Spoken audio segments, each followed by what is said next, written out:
갓, 아셀, 납달리 이 세 아들에 대한 야곱의 축복을 생각해 보겠습니다. 여러분, 창세기 30장에 보면 야곱의 아내, 언니죠, 레아가 더 이상 자신의 몸으로 아들을 낳을 수 없게 된 것을 알고 자기의 여종 실바를 야곱에게 이제 동침하게 합니다. 그래서 낳은 아들이 둘이 있는데요, 그 중에 하나가 갓, 그리고 아셀입니다. 이 갓이라는 이름의 뜻은요, 복되도다, 그런 뜻인데, 한국식 이름으로 하면 복동이가 태어났다, 그런 말이에요. 생각해 보면 이 갓이라는 사람은 야곱 가정에서 별다른 주목을 받지 못하고 사랑받지 못하고 태어난 아들인지 모릅니다. 그런데 하나님은 이 아들의 이름을 레아를 통해서 갓이라고 짓게 했어요. 이 갓이라는 이름의 원래 의미는 군대가 온다, 그런 뜻이에요. 군대가 추격한다. 무슨 말이냐면, 레아는요, 아들 낳기 경쟁에서 라헬을 이기려고 추격했다, 그러한 말이에요. 그래서 결국은 그 경쟁에서, 아들 낳기 경쟁에서 이겼다, 그러한 뜻입니다. 여러분, 레아는 아들 낳기 경쟁에서 라헬을 따라잡았어요. 이겼어요. 여러분, 그래서 지은 이 갓이라고 하는 이름, 이 이름 자체가 무슨 힘이 있는 것은 아니지만, 하나님은 갓 자손을 통해서 이름처럼 용맹한 군대가 되어 승리하는 그리스도인의 모습을 우리에게 보여주고 있어요. 저는 이 갓이라는 이름이 그러한 점에서 좋은 이름이라고 생각하지는 않아요. 경쟁에서 이겼는데 이게 뭐 이렇게 좋은 이름이겠어요. 그러나 이름대로 이 갓 자손들이 그렇게 됐다는 거예요. 역대상 15장 8절에 가면 이런 말씀이 있습니다. 루벤 자손과 갓 사람과 므낫세 반 지파에서 나가 싸울 만한 용사, 곧 능히 방패와 칼을 들며 활을 당겨 싸움에 익숙한 자는 44,760명이라.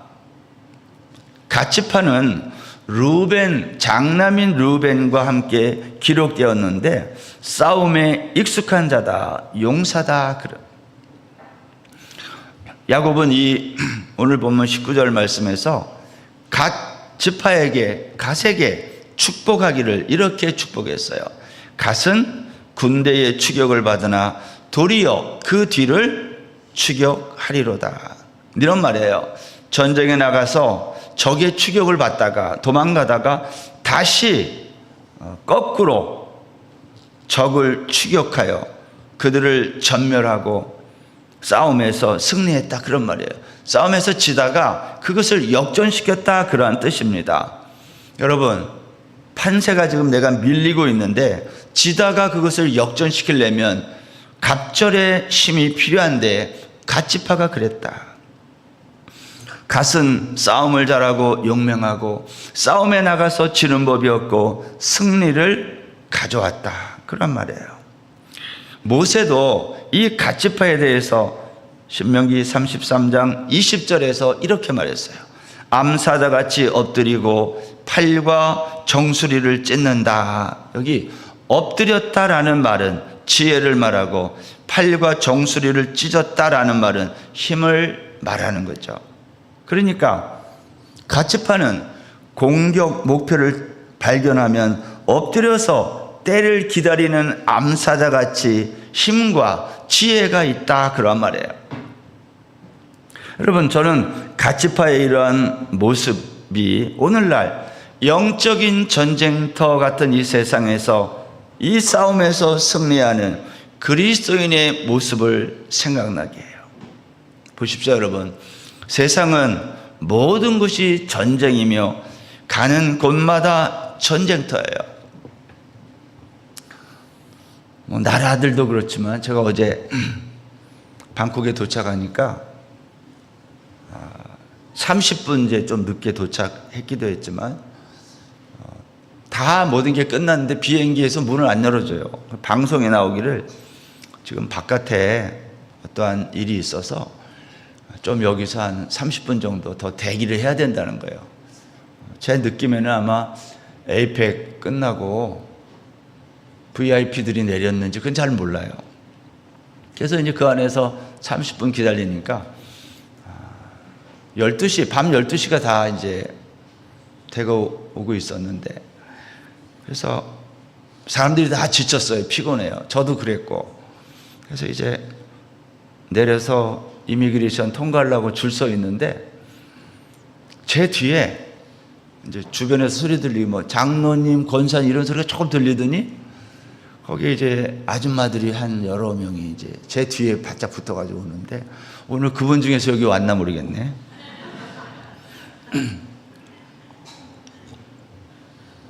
근데 제 바로 뒤에 있는 어떤 아줌마가 계속 뭐라고 말을 하면서 나를 따라오는데 너무 바투 따라와. 그래서 계속 나를 쳐, 툭툭 가방으로 치고 계속. 그래서 나는 치면은 비키고 이렇게 해서 이제 오는데, 이미그레이션 줄에 딱 섰는데도 계속 말을 하는데 무슨 말을 하냐면, 뭐 하는데 이렇게 늦어, 뭐 계속 궁시렁궁시렁 불만을 얘기하는 거예요. 피곤하지. 12시에, 밤 12시.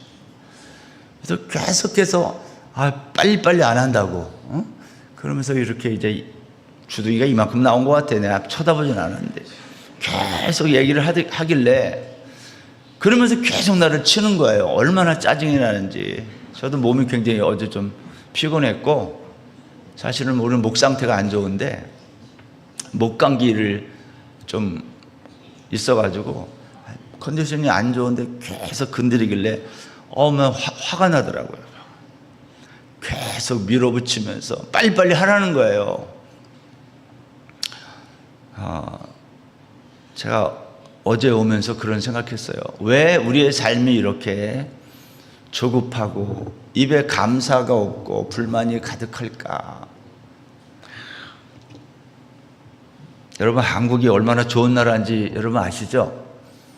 제가 이번에 짧은 기간 갔다 오면서 월요일 날 아침에 도착하자마자 시외버스를 타고 광명역에 가서, 광명역에서 KTX 타고 대전에 가서, 대전에서 염태원 장로님 만나서 잠깐 만나고 이제 차를 타고 산청에를 갔다 왔는데, 제가 차 타고 가면서 이런 말이 입에서 저절로 나와요. 내가 감동이다, 감동이다. 나도 모르게. 차가 그렇게 좋아요. 승용차 있을 필요가 없더라고요. 시외버스가 무슨 비행기 탄 것 같아, 1등석. 그래서 내가 타고 오면서 감동이다, 감동이다 그러면서 오는데, 한국 사람이 나도 이렇게 감동하는데 외국 사람이 이 차 타면은 기절할 것 같아. 야, 이런 나라가 또 있을까? 여러분, 여행 많이 다녀봤죠? 한국에 가보세요. 그래서 저는 이렇게 살기 좋은 나라, 도대체 누가 한국을 이렇게 만들었느냐는 거예요. 근데도 사람들은 그게 고맙지 않고 그것도 늦다 그러고 불평하고, 너무 정확한 나라가 됐어요. 정말 감동이야, 감동. 지리산 자락으로 가는데 그 산골로 가는데요, 얼마나 아름다운지 알 수가 없어요. 그런데도 우리는 만족스럽지 않은 거예요. 감사도 없어요. 도대체 우리가 무엇인데 하나님이 우리를 이렇게, 나 같은 자를 이렇게 살게 하셨나? 이거 생각하니까 놀랍다라는 말밖에 할 수 없어요. 여러분, 이렇게 살기 좋은 나라에 살면서도 왜 사람들은 늘 가는 곳곳마다 다툼이 있고 전쟁이 있을까요? 그것은 욕심 때문 아닐까? 개인도 국가도 이 정도면 됐어, 만족이 없어요. 그래서 무한 경쟁, 무한 성장 이러한 말을 해요. 여러분, 무한 경쟁, 무한 성장 이러한 말은요, 그 말 자체가 나 싸울 거야 이러한 뜻이 있는 거예요. 나 끝까지 싸우겠다는 뜻이에요. 무한 경쟁하고 무한 성장하겠다는 말이에요. 우리의 육은요, 필요한 만큼만 있으면 되는데 우리의 욕심은 그것을 용납하지 않아요. 그래서 싸움이 일어나는 겁니다. 바울 사도는 에베소서 6장에서 우리의 씨름은 혈과 육을 상대하는 것이 아니다 그랬어요. 혈과 육은요, 보이는 겁니다. 그런데 그리스도인의 싸움은 보이는 싸움이 아니라 보이지 않는 것들과의 싸움이다 그랬어요.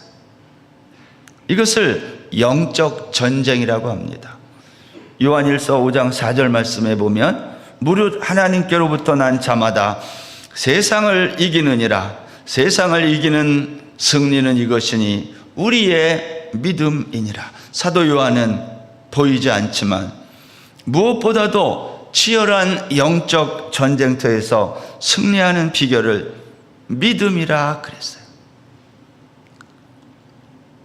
저는 갓을 생각하면서 치열한 전쟁터에서 추격 당하다가 다시 추격하는 이 놀라운 승리하는 모습을 보면서 이게 도대체 누구의 모습일까를 생각하게 됩니다. 바울 사도는 에베소서 6장에서 그리스도인의 영적 무장에 대해서 말하면서 이런 얘기했어요. 진리의 허리띠, 의의 호심경, 평안의 복음 신발, 이 세 가지를 말한 다음에 이렇게 말해요. 이 위에 세 가지를 더해야 된다. 진리의 허리띠, 의의 호심경, 평안의 복음 신발, 그 위에 더해야 될 세 가지가 뭐라고 했냐면 구원의 투구, 성령의 검, 믿음의 방패를 말하면서 그 가운데 첫 번째를 믿음의 방패라 그랬어요. 믿음이 얼마나 중요한지. 에베소서 6장 16절 17절입니다. 모든 것 위에 믿음의 방패를 가지고 이로써 능히 악한 자의 모든 불화살을 소멸하고 구원의 투구와 성령의 검 곧 하나님의 말씀을 가지라. 그리스도인에게 필요한 게 뭐냐? 모든 것 위에, 이게 다 필요하지만 그것 위에 믿음의 방패를 가져야 된다. 적이 쏘는 수천 수만 개의 불화살로 순식간에 불바다가 되는 그러한 위협적인 공격을 맞서서 로마 군대는 이 불화살의 공격을 막아내기 위해 방패를 만드는데 거기에 천과 가죽으로 만들어서 거기에 물을 축축하게 적셔서 불화살이 날아와도 불이 퍼지지 않고 그냥 꺼지도록 했어요. 그게 영적 싸움터에서는 믿음인 거예요. 여러분, 믿음이라고 하는 것은 마귀가 쏘아대는 수천 수만 개의 의심의 불화살, 교회를 나오면서도 내가 이거 제대로 신앙생활 이거 맞나? 내가 천국 가는 거 맞나? 끊임없이 의심하는 그 불화살, 염려의 불화살. 지금 이렇게 먹고 살만한데도 늘 염려하고 걱정하잖아요. 얼만큼 더 잘 살아야 염려가 없을까요? 끝이 없어요. 염려의 불화살, 원망의 불화살. 조금만 참으면 되는데 그걸 못 참아요. 두려움의 불화살, 조금만 안 좋은 뉴스만 나오면 마음의 두려움이 끊이지 않아요. 이 모든 마귀가 쏘아대는 불화살을 막아내는 것은 믿음의 방패라는 거예요. 바울이 그렇게 말했어요. 여러분, 갓지파는요, 갓은 움크린 암사자와 같이 힘과 지혜를 갖춘 승리하는 그리스도인의 모습인 거예요. 비록 경쟁에서 낳은 아들이지만, 바람직한 것은 아니지만, 그러나 하나님은 갓을 통해서 우리에게 승리하는 그리스도인의 모습을 보여주고 있어요. 출애굽기 28장에 가면 대제사장이 성소에 들어갈 때에 판결 흉패를 입어요. 여기다가 자켓 위에다가. 이 판결 흉패에는 4줄로 보석을 물리게 되어 있는데 4줄인데 한 줄에 3개씩 12개의 보석인데 이스라엘 12지파, 이스라엘 전체를 상징하는 거예요. 대제사장이 가슴에 이스라엘 백성 전체를 안고 성소에 들어가는 거예요. 그런데 여기 흉패의 둘째 줄 마지막에 몰려있는 보석이 홍만호예요. 홍만호는 다이아몬드, 세상에서 가장 강인하고 단단한 광물, 이 다이아몬드가 갓지파를 설명하는 보석이라는 거예요. 아무리 어려운 영적 전쟁터라 할지라도 다이아몬드와 같은 단단한 믿음으로 승리하는 그리스도인을 생각하게 하는 거예요. 사랑하는 여러분, 저와 여러분은 어떠한 믿음을 가지고 있습니까? 우리는 어떠한 어려움 속에서 때로는 마귀의 공격에 쫓겨 도망가다가 다시 뒤로 돌아서서 다시 역전하여 다시 추격하는 이러한 단단한 힘과 지혜를 갖춘 승리하는 그리스도인이 맞습니까? 아니면 날마다 패배하고 쫓겨다니는 그러한 그리스도인입니까? 야곱이 갓에게 축복한 내용은 우리에게 믿음으로 승리하는 그리스도인을 생각하게 하는 겁니다. 여러분, 레아의 여종 실바가 낳은 두 번째 아들이 아셀이에요. 아셀이라는 이 말은 기쁨이라는 뜻입니다. 아셀 지파가 차지한 가나안 땅을 보면 가나안 북쪽인데요, 오른쪽에는 납달리가 있고 왼쪽에는 지중해 바다가 있어요. 그래서 이 지역은요 매우 비옥한 토지입니다. 이 가나안 땅은 북쪽으로 갈수록 비옥하고 남쪽으로 내려갈수록 사막이 있고 척박한 땅인데, 아셀 지파는 바로 이 기름진 땅을 분배받은 거예요. 여러분, 야곱은 레아의 여섯 번째 아들 아셀에게 뭐라고 축복했어요? 오늘 20절 보세요.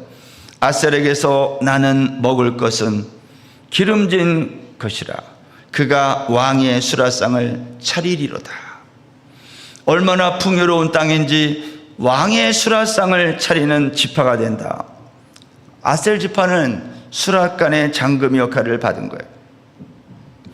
모세는 아셀 지파에 대해서 이렇게 축복했어요. 신명기 33장 24절. 아셀은 아들들 중에 더 복을 받으며 그의 형제에게 기쁨이 되며 그의 발이 기름에 잠길지로다. 내 문 빗장은 철과 노시 될 것이니 내가 사는 날 따라서 능력이 있으리로다. 여러분, 아셀에게 주신 이 축복은요 정말 너무나 아름다운 축복이에요. 아셀이 많은 후손들과 함께 올리브 기름에 발을 담고 행복해하는 장면입니다. 아셀이라는 이름이 기쁨이라는 뜻도 있지만 이 아셀이라는 말이요 시편 1편 1절에 가면 복 있는 사람은 할 때의 그 복, 아쉐르랑 같은 말이에요. 아셀 지파는 자신들이 받은 복을 어떻게 사용했느냐는 거예요. 왕의 수라상을 차렸다는 거예요. 여러분, 복이라고 하는 것은 나눌 때 풍성해지고 나눌 때 복이 되는 거지, 나누지 않는 복은 복이라고 하지 않아요. 아셀 지파는 하나님이 이 기름진 땅을 왜 자신들에게 주셨는지를 알았던 거예요. 여러분, 이런 생각 해보신 적이 있습니까? 하나님이 나에게 왜 이런 말도 안 되는 복을 주셨는가, 이런 생각 해보신 적 있어요? 아직도 멀었나요? 하나님, 아직도 멀었어요. 난 만족하지 않습니다. 그러나 한번 생각해 보세요. 하나님 왜 나에게 이런 말도 안 되는 복을 주셨습니까? 제가 처음에 초등학교 때 개척교회를 갔을 때 그 교회 예배당은 가만히를 깔았다고 그랬잖아요. 예배 끝나면 털바지에 입은 묻은 그 건불 뛰느라고 한 30분 이렇게 시간을 걸렸는데, 그런 데서 예배 드리던 교회가 오늘날은 어떻습니까? 하나님 왜 이런 말도 안 되는 복을 나에게, 우리 민족에게 주셨습니까? 어떻게 그게 시외 버스예요? 저 암만 생각해도 알 수가 없어요. 이것 타고 계속 갔으면 좋겠어. 내리지 않고. 그렇게 편안해요, 버스가. 도대체 한국이란 나라를 하나님은 왜 이렇게 만드셨을까요? 시간이 정확하게 딱 되니까 오고, 전광판에 거기에 몇 시에 온다 그러고 안내가 너무 정확해요. 감동이에요. 제가 차 타고 오면서 계속 그랬어요. 감동이다, 감동이다. 왜 하나님이 이런 말도 안 되는 복을 우리에게 주셨는가? 그런데 우리는 그걸 복이라고 생각하지 않아요. 복이라고 하는 것은요, 나누지 않으면 복이 될 수 없어요. 우리 조상들은 복 그러면 오래 살고 부자 되고 출세하고, 옛날에는 아들, 딸 많이 낳는 거, 이런 걸 복이라고 그랬어요. 그래서 우리들은 복 그러면 부자 되고 출세하고 이런 것만을 복이라고 생각해요. 성경도 그렇게 말하느냐는 거예요. 여러분, 성경이 말하는 이 아셀이라고 하는 이 복은요, 형제에게 기쁨이 되는 나눔의 복이에요. 아셀처럼 나를 심어서 내 주변이 피어나는 거예요. 오늘날 세상은 주변에 있는 사람을 짓밟고 내가 피어나는 거잖아요. 이 경쟁에서 이기는 거예요. 이게 가시거든요. 아셀은 나를 심어서 내 주변 사람들이 나 때문에 행복한 거예요. 나를 심어 이웃을 피어나게 하는 삶, 그걸 복이라 그래요. 나만 좋아, 주변에 있는 사람들은 힘들어서 죽으려고 하는데 그건 복이 아니라 저주인 거예요. 여러분, 구약의 복은 이렇게 물질적인 복을 많이 말해요.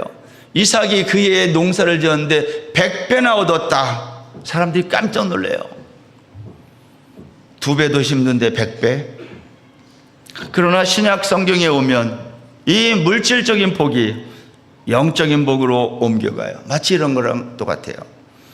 유치원에 다니는 아이에게 복을 어떻게 설명해야 돼요? 얘야, 복이라고 하는 것은 하나님의 뜻대로 겸손하고 경건하고 바른 삶을 추구하는 거야. 이런 게 복이야. 이렇게 유치원 아이에게 말하면 아이들이 알아듣겠어요?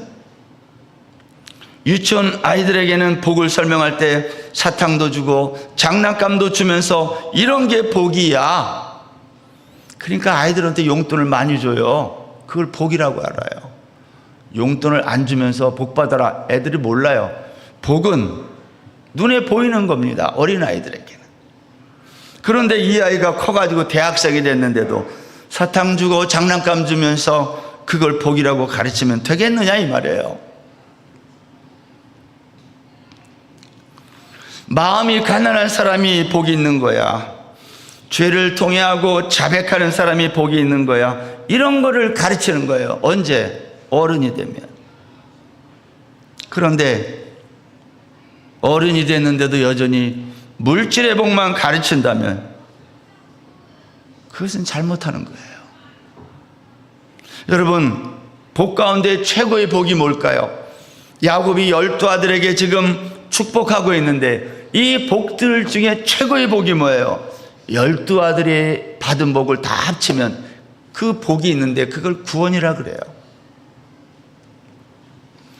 야곱은 지금 최고의 복은 구원의 복이다, 그걸 지금 아들들에게 예언하면서 가르치는 거예요. 사랑하는 여러분, 하나님이 우리에게 복을 주시는 이유는 나만을 위해서가 아니라는 것입니다. 이 복이 필요한 사람에게 나누어 주라고 주신 거예요. 나에게 시간이 있으면 시간을 나누고, 돈이 있으면 돈을 나누고, 재능이 있으면 재능을 나누고, 나에게 건강이 있으면 그 건강을 잃은 사람에게 나누는 걸, 그걸 복이라 그래요. 이것을 깨달을 때 진정한 의미의 아세르가 되는 거예요. 여러분, 유대인들은 하나님이 자신들만을 선택하고 자신들만을 사랑한다고 생각해서 이방인들을 무시하고 비웃고 멸시했어요. 하나님, 나는 일주일에 2번씩 금식하고 구제합니다. 나는 그래서 저 세리와 죄인들과 같지 않은 것이 감사합니다. 우리도 이렇게 기도하지 않느냐는 거예요. 여러분, 이것이 바리새인의 비극이었어요. 내가 받은 복을 나누지 못할 때, 그건 비극이에요. 받은 복을 나눌 때, 이걸 다른 말로 하면 이걸 선교라 말할 수 있어. 하나님이 나에게 복, 구원이라는 복을 왜 주셨는지를 자꾸 물어야 해요. 하나님, 이것을 왜 나에게 주셨습니까? 내가 너에게 이것을 준 것은 이게 없는 사람에게 나누라고 준 거다, 그런 말이에요.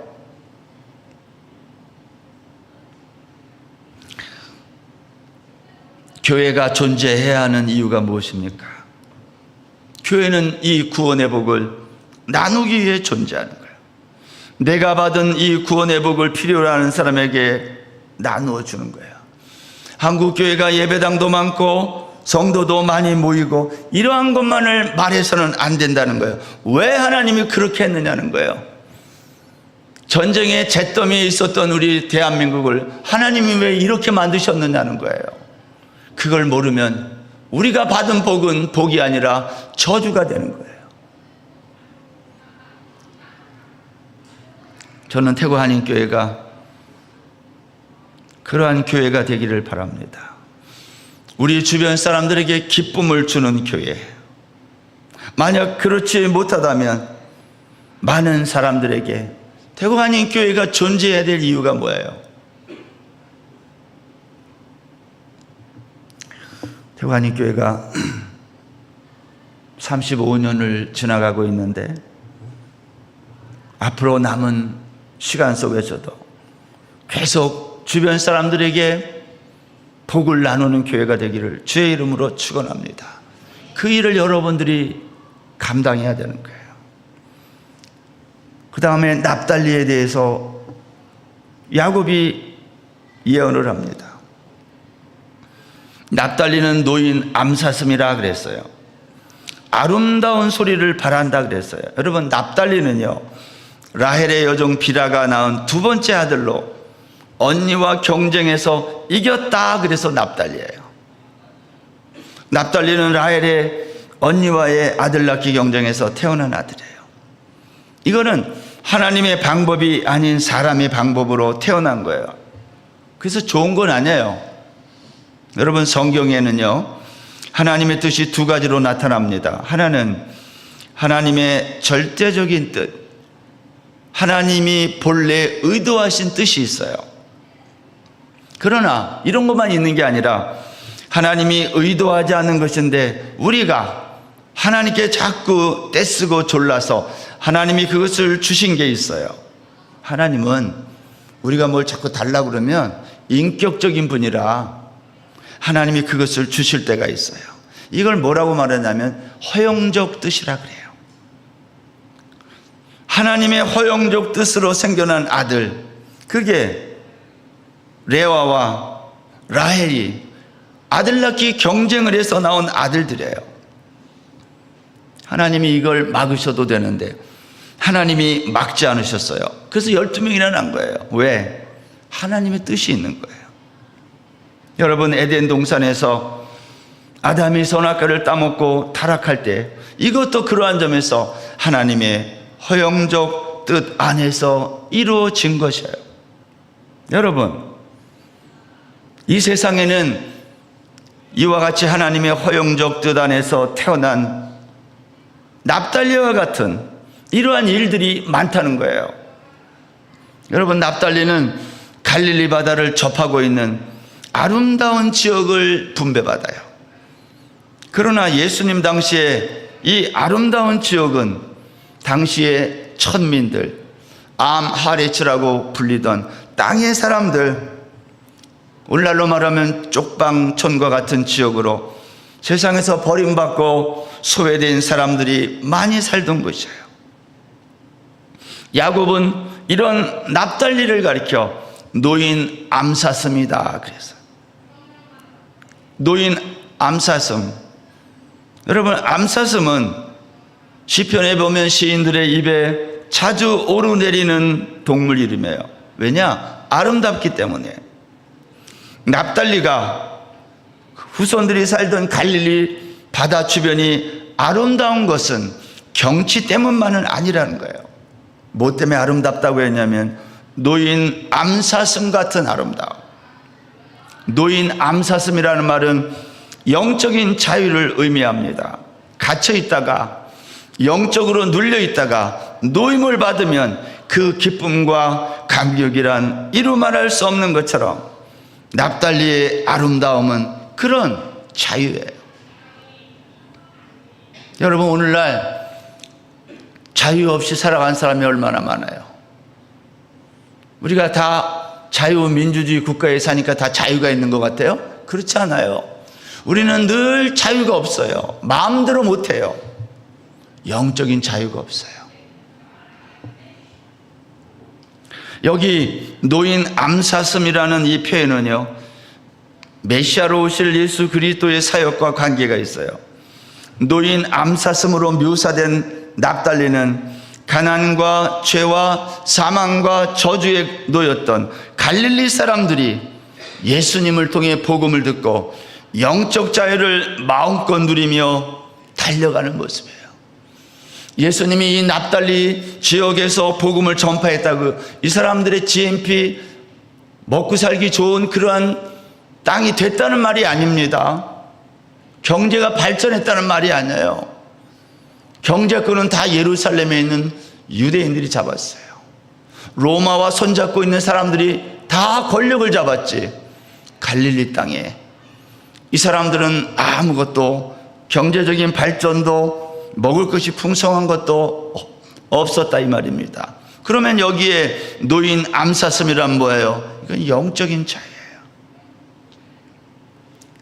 납달리는 좋은 환경에서 자라나지 못했어요. 왜냐하면 야곱이 이 납달리를 낳을 때부터 배경이 너무 인간적인 방법이에요. 하나님의 뜻 가운데 태어난다기보다는 사람들의 욕심으로 아들 낳기 경쟁으로 태어났어요. 그런데 여러분, 우리가 주목해야 될 것은 그러한 납달리를 하나님은 저주하지 않았다는 거예요. 너는 태어날 때부터 방법이 잘못됐어. 너는 끝이야. 이렇게 하지 않았다는 거예요. 여러분, 이것이 우리가 주목해서 봐야 될 하나님의 놀라운 은혜입니다. 출생 배경과 방법이 바르지 못했음에도 불구하고 예수 그리스도가 이 땅에 오셔서 가장 많은 기적을 일으키고 제자들을 부르시고 팔복을 가르치시고 오병이어의 기적을 베푸신 곳이 여기 납달리예요. 예수님은 태어나시기는 베들레헴에 태어났고 자라나기는 나사렛에서 자라났지만, 그러나 예수님은 나사렛에서 기적을 베풀거나 신성을 나타내시는 것을 찾아볼 수 없어요. 왜냐? 고향 사람들이 배척했거든요. 반면에 납달리 지역은 천한 사람들이 모여 살던 곳이며 소외된 지역이지만 예수님의 놀라운 기적과 복음의 수혜를 가장 많이 받았던 별 볼 일 없는 사람들이었지만 복음의 수혜를 입었던 자들, 아름다운 소리를 바라는 복을 받았다는 거예요. 지중해로 육지로. 여러분, 아름다운 소리가 뭐겠어요? 복음이 전파되는 소리예요. 구원의 기쁜 소식이 납달리 지역에서 시작해서 사방으로 퍼져나갔다는 거예요. 우리가 이 세상에 어떻게 해서 보냄을 받았든지 간에 그 배경이나 방법이 안 좋았다 해도 하나님은 그것을 생각하지 아니하시고 은혜로 다 덮어서 그것을 복이 되게 했다, 그런 뜻이에요. 납달리 지파가 우리에게 주는 교훈이 있습니다. 비록 인생의 출발이 잘못되어도 하나님의 은혜를 입으면 인생이 역전된다는 거예요. 나사렛 사람들처럼 주님의 말씀을 잘 듣지 않고 예수가 목수의 아들이 아니냐 하면서 받아들이지 않았지만 납달리 사람들은 그렇지 않았다는 거예요. 여러분, 매주일마다 설교를 듣고 말씀을 들을 때 여러분 어떠한 마음으로 들으시나요? 기대감과 설렘으로 오십니까? 오늘 못 들으면 기회가 없다, 이러한 태도로 말씀을 들어야 그 말씀이 내 마음에 들어오지, 이번 주 못 들으면 다음 주에 듣지, 그거는 안 되는 거예요. 왜냐하면 오늘 주시는 말씀이 다음 주에 또 있으리라는 법이 없어요. 하나님은 그때그때 우리에게 필요한 말씀을 강단을 통해서 주시는 거예요. 사랑하는 여러분, 하나님의 말씀을 날마다 들을 때에 기대감을 갖고 들을 수 있기를 바랍니다. 오늘 못 들으면 다음에 듣고 유튜브로 듣고 그렇게 하지 말라 이 말이에요. 하나님이 그때그때 주시는 은혜가 달라요. 자, 그러면 우리가 갓, 아셀, 납달리에 대해서 야곱의 축복한 내용을 살폈는데, 제가 첫 시간부터 얘기했지만 야곱의 축복은 하나님의 구원을 우리에게 설명하고 있다고 했습니다. 어떠한 과정에 있을까요? 구원의 어떤 과정에 갓, 아셀, 납달리가 있을까요? 지난 시간에 보여드렸던 거 다시 한번 보면서 보세요. 하나님은 루벤, 시므온, 레위와 같이 전적으로 타락한 우리를 사망의 골짜기에서 건져내시고 유다와 같이 하나님이 약속한 가나안 땅을 믿음으로 쳐서 복종하게 하신 거예요. 여러분, 가나안은 제비 뽑아 분배받았어요. 이 말은 무슨 말이죠? 내 땅이 아니라는 거예요. 내가 원하는 땅값이 많이 나가는 거, 노른자위, 그런 땅이 아니라는 거예요. 분배받은 대로 믿음으로 쳐서 정복해야 되는 거예요. 이때 필요한 게 믿음이라는 거예요. 유다 지파처럼 믿음으로 비록 저 산 꼭대기지만 예루살렘 산지를 쳐서 정복한 지파가 있는가 하면 단 지파처럼 분배받은 땅을 아모리족에게 오히려 밀려 골짜기로 내려오고 나중에 평화롭게 사는 라이스 사람들의 땅을 공격해서 자기 땅으로 삼는 그러한 지파도 있었다 그랬어요. 여러분, 단지파를 포함해서 스불론, 이사갈 지파가 제비 뽑아 분배받은 가나안 땅을 정복하고 어떻게 했어요? 그 땅에 안식했다. 하나님은 전적 타락한 우리를 구원해 내시고 우리에게 가나안을 정복하게 하고 그 땅에서 뭘 누리게 해요? 안식을 누리게 해요. 그걸 구원이라 그래요. 그런 다음에 안식을 누리는 그 땅에서 또 어떠한 일이 일어난다는 거예요. 오늘 이 세 지파가 갓, 아셀, 납달리가 추수의 기쁨과 나눔의 기쁨을 누렸다라는 거예요. 하나님은 이 세 지파를 통해서 우리에게 구원이 뭐냐? 우리가 가나안 땅에 들어가 정복하고 안식하고 그 추수의 기쁨을 누리고 그 기쁨을 나눈다는 거예요. 그리고 마지막 그 나라에서 다음 시간에 살펴볼 내용이지만 생육하고 번성하여 요셉처럼 베냐민처럼 전리품을 나눈다는 거예요. 이것은 하나님 나라의 완성이에요. 여러분, 야곱의 12아들 축복을 통해 성경은 우리가 받는 구원이 어떻게 이루어지는지를 지금 설명하고 있는 거예요. 그렇다면 여러분, 우리가 어떤 형태의 복을 받았는지 그게 중요하지 않다는 거예요.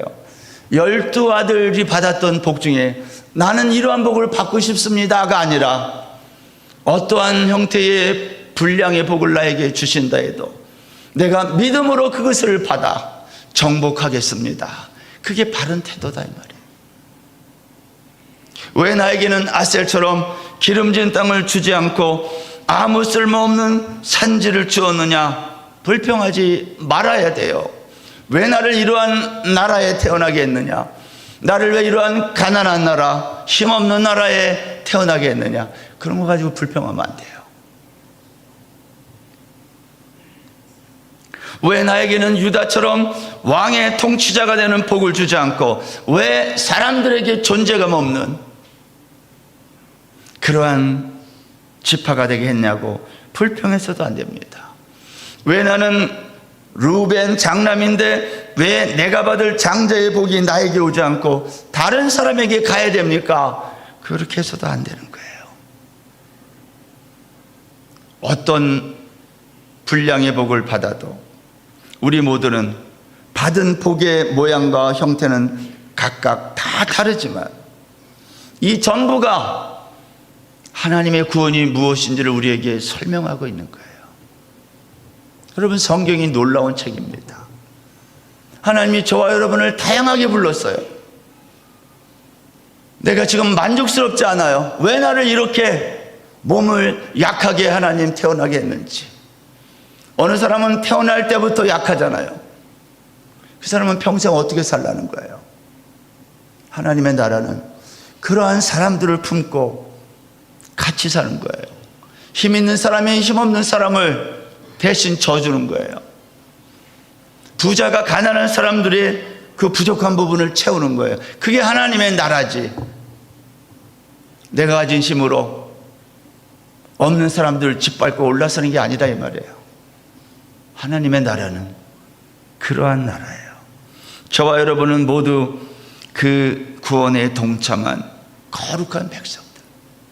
이 한 주간도 하나님이 나에게 주신 그 분량의 복, 하나님, 내가 그것을 믿음으로 정복하겠습니다. 내가 피하지 않겠습니다. 내가 감당하겠습니다. 그리고 우리 각자가 그 지역을 정복하게 되면 그게 하나님의 나라인 거예요. 그게 가나안 땅이에요.